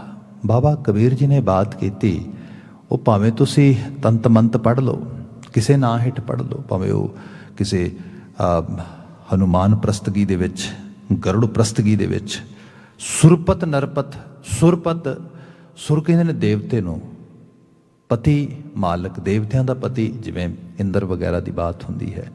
ਨਰਪਤ, ਨਰ ਕਹਿੰਦੇ ਬੰਦਿਆਂ, ਨਰਾਂ ਦੇ ਪਤੀ, ਜਿਹਨੂੰ ਕਿਹਾ ਗਿਆ ਕਿ ਜਿਹੜਾ ਹੈਗਾ ਸਮੇਂ ਸਮੇਂ ਦੇ ਰਾਜੇ ਹੋਏ ਜਿਹੜੇ, ਉਹਨਾਂ ਨੂੰ ਅਵਤਾਰ ਮੰਨ ਲਿਆ ਗਿਆ। ਸੋ ਇਹ ਸਭ ਦੀ ਪੂਜਾ ਅਰਚਨਾ, ਇਹ ਸਭ ਦੇ ਵਿੱਚੋਂ ਕੁਝ ਨਹੀਂ ਕੱਢਣ ਪਾਉਣ ਵਾਲਾ। ਜੇ ਆਪਾਂ ਬਾਣੀ ਪੜ੍ਹ ਰਹੇ ਹਾਂ, ਬਾਣੀ ਦੇ ਆਗੋਸ਼ 'ਚ ਬੈਠੇ ਹਾਂ, ਆਪ ਦੇਖੋਗੇ ਬਾਬਾ ਕਬੀਰ ਜੀ ਇਹ ਗੱਲ ਕਰ ਰਹੇ ਨੇ। ਕਬੀਰ ਪੰਥੀਆਂ ਦਾ ਇੱਕ ਵੱਡਾ ਤਬਕਾ ਪੈਦਾ ਹੋਇਆ। ਹੁਣ ਉਹ ਅਨਫੋਰਚੂਨੇਟਲੀ ਇਹ ਵੀ ਗੱਲ ਹੈ ਕਿ ਕਈ ਵਾਰੀ ਅਸੀਂ ਲੋਕ ਸਮਝਦੇ ਹੀ ਨਹੀਂ ਹੈਗੇ। ਜਿਨ੍ਹਾਂ ਚੀਜ਼ਾਂ ਤੋਂ ਉਹਨਾਂ ਨੇ ਹਟਾਇਆ, ਕਈ ਵਾਰੀ ਉਹਨਾਂ ਚੀਜ਼ਾਂ ਦੇ ਮਗਰ ਪੈ ਗਏ। ਸਮੁੱਚੀ ਬਾਬਾ ਕਬੀਰ ਜੀ ਦੀ ਰਤਨਾ ਮੂਰਤੀ ਜਾਂ ਸਟੈਚੂ ਵਰਸ਼ਿਪਿਜ਼ਮ ਦੇ ਖਿਲਾਫ ਖੜੀ ਹੈ। ਕਬੀਰ ਪੰਥੀਆਂ ਨੇ ਉਹਨਾਂ ਦੀ ਸਟੈਚੂ ਖੜੇ ਕਰਕੇ ਪੂਜਣੇ ਸ਼ੁਰੂ ਕਰ ਦਿੱਤੇ। ਅਲਟੀਮੇਟਲੀ ਕੀ ਮਿਲੇਗਾ ਉਹਦੇ ਵਿੱਚੋਂ? ਜਿਨ੍ਹਾਂ ਨੇ ਸ਼ਬਦ ਸੰਦੇਸ਼ ਦਿੱਤਾ ਤਾ ਉਮਰ, ਅਸੀਂ ਉਹਨਾਂ ਦੀ ਚੀਜ਼ ਨੂੰ, ਤੇ ਇਵਨ ਕਿਸੇ ਦੀ ਗੱਲ ਛੱਡੋ, ਆਪਣੇ ਘਰ ਹੀ ਆ ਜਾਈਏ। ਬੜੇ ਦਾਨਿਸ਼ਮੰਦ ਨੇ ਬਚਨ ਲਿਖੇ, ਜਦੋਂ ਖਾਸ ਕਰਕੇ ਪੰਜਾਬ ਦੇ ਵਿੱਚ ਗੁਰਦੁਆਰਾ ਕਰਤਾਰਪੁਰ ਦਾ, ਦਰਬਾਰ ਸਾਹਿਬ ਦਾ ਉਹ ਦਰਵਾਜ਼ਾ ਖੁੱਲ੍ਹ ਰਿਹਾ ਸੀ ਕਰਤਾਰਪੁਰ ਦਾ ਵਾਸਤੇ, ਕੋਰੀਡੋਰ, ਤੇ ਉਦੋਂ ਬੜੀ ਚਰਚਾ ਹੋ ਰਹੀ ਸੀ। ਮੈਨੂੰ ਨਜ਼ਮ ਯਾਦ ਆ ਰਹੀ ਸੀ ਸਾਡੇ ਬੜੇ ਦਾਨਿਸ਼ਮੰਦ ਅਦੀਬ ਦੀ। ਉਹ ਕਹਿੰਦਾ ਹੈ ਕਿ ਰਹੀ ਮੁੱਢ ਤੋਂ ਵਾਦੀ ਦੇਸ਼ ਵਾਸੀਆਂ ਦੀ ਹਰ ਚੀਜ਼ ਦੇ ਕਰਨ ਹਮੇਸ਼ ਟੁਕੜੇ। ਇੱਥੇ ਪੋਲਰਾਈਜੇਸ਼ਨ ਕਹਿ ਲਓ, ਟੁਕੜੇ ਟੁਕੜੇ ਕਰਨਾ ਕਹਿ ਲਓ, ਵੰਡਣਾ ਕਹਿ ਲਓ, ਇਹ ਆਮ ਬਿਰਤੀ ਰਹੀ। ਉਹ ਕਹਿੰਦਾ ਰਹੀ ਮੁੱਢ ਤੋਂ ਵਾਦੀ ਦੇਸ਼ ਵਾਸੀਆਂ ਦੀ ਹਰ ਚੀਜ਼ ਦੇ ਕਰਨ ਹਮੇਸ਼ ਟੁਕੜੇ। ਇੱਥੇ ਧਰਮ ਟੁਕੜੇ, ਮਜ਼ਹਬ ਟੁਕੜੇ, ਬਾਦਸ਼ਾਹ ਟੁਕੜੇ ਤੇ ਦਰਵੇਸ਼ ਟੁਕੜੇ, ਹਰ ਚੀਜ਼ ਨੂੰ ਵੰਡ ਦਿੱਤਾ ਗਿਆ। ਕਹਿੰਦਾ ਰਹੀ ਮੁੱਢ ਤੋਂ ਵਾਦੀ ਦੇਸ਼ ਵਾਸੀਆਂ ਦੀ ਹਰ ਚੀਜ਼ ਦੇ ਕਰਨ ਹਮੇਸ਼ ਟੁਕੜੇ। ਇੱਥੇ ਧਰਮ ਟੁਕੜੇ, ਮਜ਼ਹਬ ਟੁਕੜੇ, ਬਾਦਸ਼ਾਹ ਟੁਕੜੇ ਤੇ ਦਰਵੇਸ਼ ਟੁਕੜੇ। ਰਿਹਾ ਕੁੱਲ ਉਮਰ ਜੋੜਦਾ ਜੋ ਟੁਕੜਿਆਂ ਨੂੰ, ਅਸੀਂ ਉਸ ਦਾ ਕੀਤਾ ਉਪਦੇਸ਼ ਟੁਕੜੇ। ਗੁਰੂ ਨਾਨਕ ਸਾਹਿਬ, ਮਤਲਬ ਇੱਕ ਇੱਕ ਉਪਦੇਸ਼ ਬਚਨ। ਕਿਤੇ ਭਗਤ ਤ੍ਰਿਲੋਚਨ ਜੀ ਬ੍ਰਾਹਮਣੀ ਧਾਰਾ 'ਚੋਂ ਆ ਰਹੇ ਨੇ, ਕਿਤੇ ਭਗਤ ਰਵਿਦਾਸ ਜੀ, ਜਿਨ੍ਹਾਂ ਨੂੰ ਸਮਾਜ ਨੇ ਅਛੂਤ ਕਿਹਾ ਸੀ, ਉਹ ਆ ਰਹੇ ਨੇ, ਜਿਨ੍ਹਾਂ ਨੂੰ ਵੰਡਿਆ ਗਿਆ। ਇੱਕ ਪਲੇਟਫਾਰਮ 'ਤੇ ਇਕੱਠਿਆਂ ਕਰਤਾ ਇੱਕ ਜਗ੍ਹਾ ਦੇ ਉੱਤੇ। ਲੋਕ ਕਹਿੰਦੇ ਕਲਯੁਗ ਬੜਾ ਮਾੜਾ ਆ। ਗੁਰੂ ਰਾਮਦਾਸ ਸਾਹਿਬ ਦੇ ਬਚਨ ਪੜ੍ਹਦੇ ਹਾਂ ਅਸੀਂ, ਉਹ ਬਿਆਨ ਕਰਦੇ ਕਿ ਉਹ ਦੁਨੀਆ ਦੇ ਲੋਕੋ ਕਲਯੁਗ ਨਾਮ ਪ੍ਰਧਾਨ ਪਦਾਰਥ ਭਗਤ ਜਨਾ ਉਧਰੇ ਨਾਮਾ ਜੈ ਦਿਓ ਕਬੀਰ ਤਿਲੋਚਨ ਸਭ ਦੁੱਖ ਗਏ ਚਮਰੇ। ਭਾਵ ਕਿ ਜਿਨ੍ਹਾਂ ਨੂੰ ਵੱਖਰਿਆਂ ਵੱਖਰਿਆਂ ਕੀਤਾ ਗਿਆ ਸੀਗਾ ਇੱਕ ਥਾਂ ਤੇ ਲੈ ਆਂਦਾ। ਨਾਮਾ ਨਾਮਦੇਵ, ਇਹ ਕਿਹਾ ਇਹ ਅਛੂਤ ਹੈ। ਜੈ ਦਿਓ ਇਹਨੂੰ ਕਿਹਾ ਬ੍ਰਾਹਮਣ ਹੈ, ਉਚਾਇਆ ਇੱਕ ਸਮਤਲ ਕਰ ਦਿੱਤੇ। ਨਾਮਾ ਜੈ ਦਿਓ ਕਬੀਰ, ਕਬੀਰ ਨੂੰ ਕਿਹਾ ਨੀਵਾਂ ਆ। ਤ੍ਰਿਲੋਚਨ ਬ੍ਰਾਹਮਣ ਆ, ਇੱਕ ਜਗ੍ਹਾ ਤੇ ਲੈ ਆਂਦੇ। ਸਭ ਦੁੱਖ ਗਏ ਚਮਰੇ, ਜਿਨ੍ਹਾਂ ਨੂੰ ਚਮਿਆਰ ਚਮਿਆਰ ਕਹਿ ਕੇ ਭੰਡਿਆ ਗਿਆ, ਦੋ ਹੀ ਖਤਮ ਹੋ ਗਏ, ਇੱਕ ਲੈਵਲ ਤੇ ਲੈ ਆਂਦਾ। ਸੋ ਇਹ ਹੈ, ਜੇ ਉਪਦੇਸ਼ ਮੰਨਣਾ ਹੈ ਤੇ ਇਹੋ ਜਿਹਾ ਮੰਨੋ। ਬਾਕੀ ਕੀ ਪਿਛੋਕੜ ਦੀਆਂ ਚੀਜ਼ਾਂ ਨੂੰ ਫਿਰ ਆਪੋ ਆਪਣੇ ਆਈਡੀਅਲ ਬਣਾ ਕੇ ਪੂਜਣ ਦੀਆਂ ਗੱਲਾਂ ਨੂੰ ਇਸ ਰੂਪ ਵਿੱਚ ਪੈ ਜਾਣਾ। ਫਿਰ ਅਗਲੀ ਗੱਲ ਜਿਹੜੀ ਹੈ, ਜਿਹੜਾ ਧਰਮ ਜਾਣਦਾ, ਜਿਹੜਾ ਸੱਚ ਜਾਣਦਾ, ਉਹ ਕਹਿੰਦਾ ਹੈ ਮੈਨੂੰ ਨਾ ਪੂਜਿਓ। ਈਵਨ ਗੁਰੂ ਸਾਹਿਬ ਨੇ ਆਪਣੀ ਪੂਜਾ ਅਰਚਨਾ ਨਾ ਕਰਾਈ।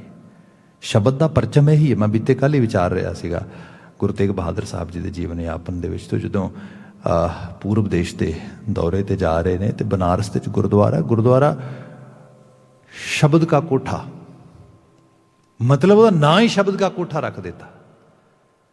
ਪਹਿਲੇ ਦਿਨ ਤੋਂ ਬਾਤ ਤੈਅ ਸੀਗੀ ਸ਼ਬਦ ਨਾਲ ਹੀ ਜੁੜਨਾ, ਉਪਦੇਸ਼ ਨਾਲ ਹੀ ਜੁੜਨਾ, ਸੰਦੇਸ਼ ਨਾਲ ਹੀ ਜੁੜਨਾ। ਬਾਬਾ ਕਬੀਰ ਇੱਥੇ ਉਹ ਕਹਿ ਰਹੇ ਨੇ ਆ ਦੇਵੀ ਦੇਵਤਿਆਂ ਨੂੰ ਨਾ ਪੂਜੋ, ਸੱਚ ਦੇ ਨੇੜੇ ਜਾਓ, ਸ਼ਬਦ ਨੂੰ ਮੰਨੋ। ਤੇ ਜਦੋਂ ਇਹ ਸਾਰੀ ਬਾਤ ਹੋਈ, ਬਾਬਾ ਕਬੀਰ ਤੁਹਾਡੀ ਤੇ ਪੂਜਾ ਕਰ ਹੀ ਸਕਦੇ ਆ। ਉਹ ਕਹਿੰਦੇ ਨਾ ਨਾ ਨਾ, ਮੈਂ ਤੇ ਆਪਣੇ ਆਪ ਨੂੰ ਮੰਨਦਾ ਹੀ ਨਹੀਂ। ਮੈਂ ਤੇ ਕਹਿੰਦਾ ਕਬੀਰ ਸਭ ਤੇ ਹਮ ਬੁਰੇ, ਹਮ ਤਜ ਭਲੋ ਸਭ ਕੋਏ। ਬਾਬਾ ਕਬੀਰ ਕਹਿੰਦੇ ਮੈਂ ਆਪਣੀ ਪੂਜਾ ਕਰਾਉਣ ਦੀ ਗੱਲ ਨਹੀਂ ਕਰਾ ਰਿਹਾ ਇੱਥੇ, ਮੈਂ ਤੇ ਗੱਲ ਕਰ ਰਿਹਾ ਸੱਚ ਦੀ ਪੂਜਾ ਕਰੋ, ਹਕੀਕਤ ਦੇ ਨੇੜੇ ਸਿੱਖਿਆ ਲਵੋ, ਜੀਵਨ ਬਦਲੋ। ਅਗਲਾ ਬਚਨ ਆਇਆ, ਚਾਰ ਵੇਦ ਅਰ ਸਿਮਰਤ ਪੁਰਾਣਾ, ਕਮਲਾ ਪਤ ਕਮਲਾ ਨਹੀਂ ਜਾਣਾ। ਤੁਸੀਂ ਪੁਰਾਣੀ ਤੋਂ ਪੁਰਾਣੀਆਂ ਐਂਸ਼ੀਅੰਟ ਤੋਂ ਐਂਸ਼ੀਅੰਟ ਰਚਨਾਵਾਂ ਪੜ੍ਹ ਲਵੋ, ਪਤਾ ਲੱਗੇਗਾ ਜਿਹੜਾ ਅਸਲ ਮਰਮ ਆ, ਜਿਹੜਾ ਅਸਲ ਮਾਰਮਿਕ ਗਿਆਨ ਆ, ਜਿਹਨੇ ਸਾਡੇ 'ਚ ਕੋਈ ਉਸਾਰੀ ਕਰਨੀ ਹੈ, ਉਹਦੇ ਤੋਂ ਅਸੀਂ ਉਖੜ ਰਹੇ ਹਾਂ, ਦੂਰ ਜਾ ਰਹੇ ਹਾਂ। ਉਹ ਇਹ ਚੀਜ਼ਾਂ ਤੁਹਾਨੂੰ ਕਿਸੇ ਤਰੀਕੇ ਦੇ ਨਾਲ, ਜਿਵੇਂ ਪਹਿਲਾਂ ਬਾਤ ਕੀਤੀ ਸੀ ਕਿ ਤੁਹਾਡੀ ਕਨਫਿਊਜ਼ਨ ਨਹੀਂ ਦੂਰ ਕਰਨਗੀਆਂ। ਇਹ ਤਾਂ ਹੀ ਦੂਰ ਹੋਏਗੀ ਜੇ ਅਸੀਂ ਸੱਚ ਦੇ ਨੇੜੇ ਆਓਗੇ, ਜੇ ਅਸੀਂ ਉਸ ਲੈਵਲ ਤੇ ਆਓਗੇ। ਇਸੇ ਕਰਕੇ ਆ ਕਹਿ ਕਬੀਰ ਸੋ ਪਰ ਮੈਂ ਨਾ ਹੀ, ਪਗ ਲਗ ਰਾਮ ਰਹਿ ਸ਼ਰਨਾਏ। ਹੇ ਕਬੀਰ, ਉਹ ਨਹੀਂ ਭਟਕਦਾ, ਉਹ ਨਹੀਂ ਭਰਮਦਾ। ਪਗ ਲਗ ਰਾਮ, ਜਿਹਨੇ ਰਾਮ ਦੇ ਪਗਾਂ ਨੂੰ ਫੜ ਲਿਆ। ਰਾਮ ਦੇ ਪਗ ਕਹਿੰਦੇ ਨੇ ਪੈਰਾਂ ਨੂੰ, ਮੈਟਾਫੋਰਿਕ ਵੇ ਨਾਲ ਬਾਤ ਕੀਤੀ ਗਈ ਹੈ, ਜਿਹਨਾਂ ਨੂੰ ਅਸੀਂ ਫੁੱਟਪ੍ਰਿੰਟਸ ਵੀ ਕਹਿ ਦਿੰਦੇ ਹਾਂ, ਜਿਹਨਾਂ ਨੂੰ ਅਸੀਂ ਪੈੜਾਂ ਵੀ ਕਹਿ ਦਿੰਦੇ ਹਾਂ। ਮਤਲਬ ਉਹ ਜਿਹੜੀ ਚੀਜ਼ ਆ, ਇਹਦੇ 'ਚ ਅਸੀਂ ਬਚਨ ਪੜ੍ਹੀਏ ਲਿਟਰਲੀ ਤੌਰ 'ਤੇ, ਗੁਰੂ ਸਾਹਿਬ ਕਹਿੰਦੇ ਹਿਰਦੈ ਚਰਨ ਸ਼ਬਦ ਸਤਿਗੁਰੂ ਕੋ ਨਾਨਕ ਬਾਂਧਿਓ ਪਾਲ। ਇੱਕ ਚੀਜ਼ ਪੱਲੇ ਹੀ ਬੰਨ ਲਓ ਪੱਕੀ, ਕਿਹੜੀ ਜੀ? ਹਿਰਦੈ ਚਰਨ ਸ਼ਬਦ ਸਤਿਗੁਰੂ ਕੋ। ਜਿਹਨੇ ਆਪਣੇ ਹਿਰਦੇ 'ਚ ਚਰਨ ਵਸਾਉਣੇ ਨੇ ਨਾ, ਬਸ ਉਹ ਚਰਨ ਜਿਹੜੇ ਨੇ ਸਤਿਗੁਰੂ ਦਾ ਸ਼ਬਦ ਹੀ ਹੈ। ਇਹ ਸ਼ਬਦਾਂ ਦੇ ਜ਼ਰੀਏ ਹੀ ਸਭ ਚੀਜ਼ ਕਲਿਆਣ ਹੋਣਾ ਆ। ਸ਼ਬਦ, ਈਵਨ ਇਹਨੂੰ ਜੇ ਮੈਟਾਫੋਰ ਨੂੰ ਹੋਰ ਥੋੜ੍ਹਾ ਐਕਸਪਲੇਨੇਸ਼ਨ ਵਿੱਚ ਲੈ ਕੇ ਆਈਏ, ਤੇ ਚਰਨ ਹੁੰਦੇ ਨੇ ਜਿਹਦੇ ਉੱਤੇ ਕੋਈ ਚੀਜ਼ ਖੜਦੀ ਹੈ। ਪੈਰ, ਮੈਂ ਕਈ ਵਾਰੀ ਮਿਸਾਲ ਦਿੰਦਾ ਕਿ ਆਪ ਦੇਖੋਗੇ ਬਿਲਡਿੰਗ ਹੈ ਕੋਈ, ਤੇ ਬਿਲਡਿੰਗ ਦੇ ਵਿੱਚ ਤੁਸੀਂ ਕੋਈ ਕਰੈਕਸ ਦੇਖਦੇ ਹੋ ਦੀਵਾਰਾਂ ਦੇ ਵਿੱਚ, ਤੇ ਬੰਦਾ ਕਹਿੰਦਾ ਉਹ ਇਹ ਬਿਲਡਿੰਗ 'ਚ ਕਰੈਕ ਆ ਗਏ ਨੇ, ਤੇ ਕੋਈ ਕਹਿੰਦਾ ਅਸਲ 'ਚ ਨਾ ਇਹਦੇ ਪੈਰ ਕਮਜ਼ੋਰ ਨੇ। ਬਿਲਡਿੰਗ ਦੇ ਵੀ ਪੈਰ ਹੁੰਦੇ ਨੇ, ਹਾਂ ਭਾਈ, ਨੀਂਹ ਕਮਜ਼ੋਰ ਹੈ ਇਹਦੀ, ਜਿਹਦੇ ਉੱਤੇ ਖੜੀ ਹੈ।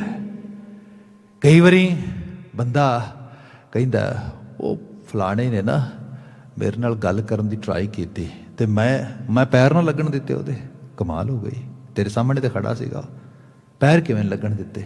ਮੇਨ ਜਿਹੜੀ ਗੱਲ ਹੋ ਰਹੀ ਸੀਗੀ ਉਹਦਾ ਬੇਸ ਕੋਈ ਨਹੀਂ ਸੀਗਾ। ਮੈਂ ਉਹਦਾ ਬੇਸ ਜਿਹਦੇ ਤੇ ਖੜਦੀ ਸੀ ਗੱਲ ਉਹ ਸਾਰੀ, ਉਹ ਬੇਸ ਮੈਂ ਹਿਲਾ ਦਿੱਤਾ। ਇਹਨੂੰ ਹੋਰ ਰੂਪ ਵਿੱਚ ਅਸੀਂ ਕਹਿੰਦੇ ਹਾਂ, ਜਿਵੇਂ ਕਿ ਐਗਜ਼ਾਮਪਲ ਦਿੱਤੀ ਜਾਏ ਤੇ ਕੋਈ ਬੰਦਾ ਸਪੋਜ਼ ਕਰੋ ਪੰਜਾਬ ਤੋਂ ਕੈਨੇਡਾ ਆਇਆ, ਇੱਥੇ ਕੋਈ 5-7 ਸਾਲ 10 ਸਾਲ ਰਹਿ ਕੇ ਵਾਪਸ ਚਲਾ ਗਿਆ। ਹੁਣ ਉਹ ਸਾਲ ਡੇਢ ਹੋ ਗਿਆ ਪਿੰਡ ਤੁਰਿਆ ਫਿਰਦਾ, ਤੇ ਪਿੰਡ ਵਾਲੇ ਕਹਿੰਦੇ ਤੇ ਕੈਨੇਡਾ ਗਿਆ ਸੀਗਾ ਵਾਪਸ ਆ ਗਿਆ। ਤੇ ਆਪਸ ਵਿੱਚ ਫਿਰ ਕਈ ਵਾਰੀ ਖੁੰਡ ਚਰਚਾ ਹੁੰਦੀ, ਤੇ ਕੋਈ ਸੱਜਣ ਕਹਿੰਦਾ ਉਹ ਗਿਆ ਜ਼ਰੂਰ ਸੀਗਾ ਉੱਥੇ, पर ਇਹਦੇ ਪੈਰ ਨਹੀਂ ਲੱਗੇ ਉੱਥੇ, ਪੈਰ ਨਹੀਂ ਲੱਗੇ। ਮੀਨ ਇਹ ਉੱਥੇ PR ਨਹੀਂ ਲੈ ਸਕਿਆ। ਮਤਲਬ ਇਹ ਜਿਹੜੀ ਚੀਜ਼ ਹੈ ਇਹ ਮੈਟਾਫੋਰਿਕ ਵੇ ਨਾਲ ਬਿਆਨ ਕੀਤੀ ਜਾਂਦੀ ਹੈ। ਜਾਂ ਕਈ ਵਾਰੀ ਬੱਚੇ ਬਾਰੇ ਅਸੀਂ ਕਹਿ ਦਿੰਦੇ ਹਾਂ, ਕੋਈ ਕਹਿੰਦਾ ਲਓ ਜੀ ਤੁਹਾਡਾ ਤੇ ਹੁਣ ਤੁਸੀਂ ਤੇ ਹੁਣ ਗੰਗਾ ਨਹਾ ਲਿਆ ਜੀ, ਤੁਹਾਨੂੰ ਤੇ ਹੁਣ ਬੱਲੇ ਬੱਲੇ ਹੋ ਗਈ। ਕੀ ਹੋ ਗਿਆ? ਲੈ ਬੱਚੇ ਵੱਡੇ ਹੋ ਗਏ, 25 ਸਾਲ ਦਾ ਬੇਟਾ ਹੋ ਗਿਆ ਤੁਹਾਡਾ। ਇਸ ਤਰੀਕੇ ਨਾਲ ਉਹ ਕਹਿੰਦੇ ਭਰਾਵਾ 25 ਸਾਲ ਦਾ ਹੋ ਗਿਆ ਪਰ ਅਜੇ ਆਪਣੇ ਪੈਰਾਂ 'ਤੇ ਨਹੀਂ ਖੜਾ। ਕਮਾਲ ਹੈ, ਪੈਰਾਂ 'ਤੇ ਨਹੀਂ ਖੜਾ, ਭੱਜਿਆ ਫਿਰਦਾ, ਸਭ ਕੁਝ ਤੇ ਕਰ ਰਿਹਾ ਪੈਰਾਂ 'ਤੇ। ਉਹ ਮਤਲਬ ਇਹ ਅਜੇ ਫਾਈਨੈਂਸ਼ਲੀ ਇੰਡੀਪੈਂਡੈਂਟ ਨਹੀਂ ਹੋਇਆ, ਇਹਦੇ 'ਚੋਂ ਆਟੋਨਮੀ ਨਹੀਂ ਆਈ, ਅਜੇ ਸਾਨੂੰ ਇਹਦੀ ਸਪੋਰਟ ਕਰਨੀ ਪੈ ਰਹੀ। ਮਤਲਬ ਪੈਰਾਂ 'ਤੇ ਖੜਨਾ ਇਹ ਵੀ ਬਾਤ ਹੁੰਦਾ ਹੈ। ਚਰਨ ਦੀ ਜਦੋਂ ਗੱਲ ਕੀਤੀ ਗਈ ਹੈ, ਚਰਨ ਸੋਲਿਡ ਚਰਨ ਦੀ ਗੱਲ ਨਹੀਂ, ਕਿਸੇ ਦੇ ਪੈਰ ਫੜ ਲਵੋ। ਈਵਨ ਇਹ ਇੱਕ ਲੈਵਲ ਵੀ ਹੈ ਅਮੂੜਤਾ ਦਾ। ਲੋਕ ਆਪਣੇ ਪੈਰ ਧੁਆਣ ਵੀ ਲੱਗ ਜਾਂਦੇ, ਲੋਕੀ ਪੈਰ ਧੋ ਕੇ ਕਿਸੇ ਦੇ ਉਸ ਰੂਪ ਨੂੰ ਬੜਾ ਵੱਡਾ ਉਹ ਵੀ ਸਮਝਦੇ। ਚਲੋ ਹਲੀਮੀ ਨਿਮਰਤਾ ਦਾ ਇੱਕ ਸਿੰਬਲ ਹੋ ਸਕਦਾ ਥੋੜ੍ਹਾ ਬਹੁਤਾ, ਪਰ ਰਿਐਲਿਟੀ ਦੇ ਵਿੱਚ ਜਿਹੜਾ ਚਰਨ ਫੋਲੋ ਕਰਨ ਦੀ ਗੱਲ ਹੈ ਜਾਂ ਚਰਨਾਂ ਨੂੰ ਪਕੜਨ ਦੀ ਗੱਲ ਆ, ਇਹ ਤੇ ਸ਼ਬਦ ਉਪਦੇਸ਼ ਗਿਆਨ ਤੇ ਉਹਦੀ ਧਾਰਾ ਦੀ ਗੱਲ ਆ। ਬਾਬਾ ਕਬੀਰ ਜੀ ਨੇ ਕਿਹਾ ਕਿ ਪਗ ਲਗ ਰਾਮ ਰਹੇ ਸ਼ਰਨਾਈ। ਜੇ ਤੂੰ ਵਾਕਿਆ 'ਚ ਹੀ ਮੁਕਤ ਹੋਣਾ ਹੈ ਨਾ ਤੇ ਫਿਰ ਰਾਮ ਦੇ ਪਗਾਂ ਨੂੰ ਪਕੜ। ਜਿਸ ਵਿਚਾਰ ਖਿਆਲ ਬਚਨ ਸ਼ਬਦ ਉਪਦੇਸ਼ ਦੇ ਉੱਤੇ ਉਹ ਚੀਜ਼ ਖੜਦੀ ਹੈ ਉਹਦੇ ਨਾਲ ਸਾਂਝ ਪਲਾ। ਇਹ ਹੈ ਸੰਤ ਸੰਗਤ ਰਾਮ ਹਿਰਦੈ ਬਸਾਈ। ਭਾਵ ਇਹੋ ਜੀ ਸੰਗਤ ਹੈ ਜਾ ਜਿਹਦੇ ਸਦਕਾ ਰਾਮ ਤੇਰੇ ਹਿਰਦੇ ਜਾ ਵਸੇ, ਤੈਨੂੰ ਉਹਦੇ ਨਾਲ ਸਾਂਝ ਪਾਉਣ ਦੀ ਜਾਚ ਆ ਸਕੇ। ਸਾਹਿਬ ਰਹਿਮਤ ਕਰਨ ਐਸੇ ਆਲਮੀ ਵਾਕਿਆਂ 'ਚੋਂ ਚੰਗੇਰੀ ਪ੍ਰੇਰਣਾ ਮਿਲੇ। ਇੰਨੀਆਂ ਕੁ ਬੇਨਤੀਆਂ ਨਾਲ ਖਿਮਾ ਆਪ ਕਰਾਂ ਥਾਵਾਂ ਤੋਂ ਈਵਨ ਗਲੋਬਲ ਵੇ ਦੇ ਨਾਲ ਸੰਗਤ ਮਾਣਦੇ ਹੋ। ਬੜਾ ਆਪ ਜੀ ਦਾ ਸ਼ੁਕਰੀਆ, ਬੜਾ ਧੰਨਵਾਦ। ਆਪ ਸਾਰਿਆਂ ਨੂੰ ਅਸੀਂ ਖੈਰ ਮਕਦਮ ਵੀ ਕਰਦੇ ਹਾਂ। ਆਪ ਵੱਲੋਂ ਮਿਲਦੇ ਪਿਆਰ ਸਨੇਹ ਦਾ ਵੀ ਮੈਂ ਬੜਾ ਸ਼ੁਕਰਗੁਜ਼ਾਰ ਹਾਂ। ਢਾਡੀ ਵੀਰ ਆ ਗਏ ਨੇ, ਅਗਲਾ ਸਵਾਨ ਉਹ ਲਾਉਣਗੇ। ਮੈਂ ਆਪ ਤੋਂ ਇਜਾਜ਼ਤ ਚਾਹਾਂਗਾ। ਵਾਹਿਗੁਰੂ ਜੀ ਕਾ ਖਾਲਸਾ, ਵਾਹਿਗੁਰੂ ਜੀ ਕੀ ਫਤਿਹ।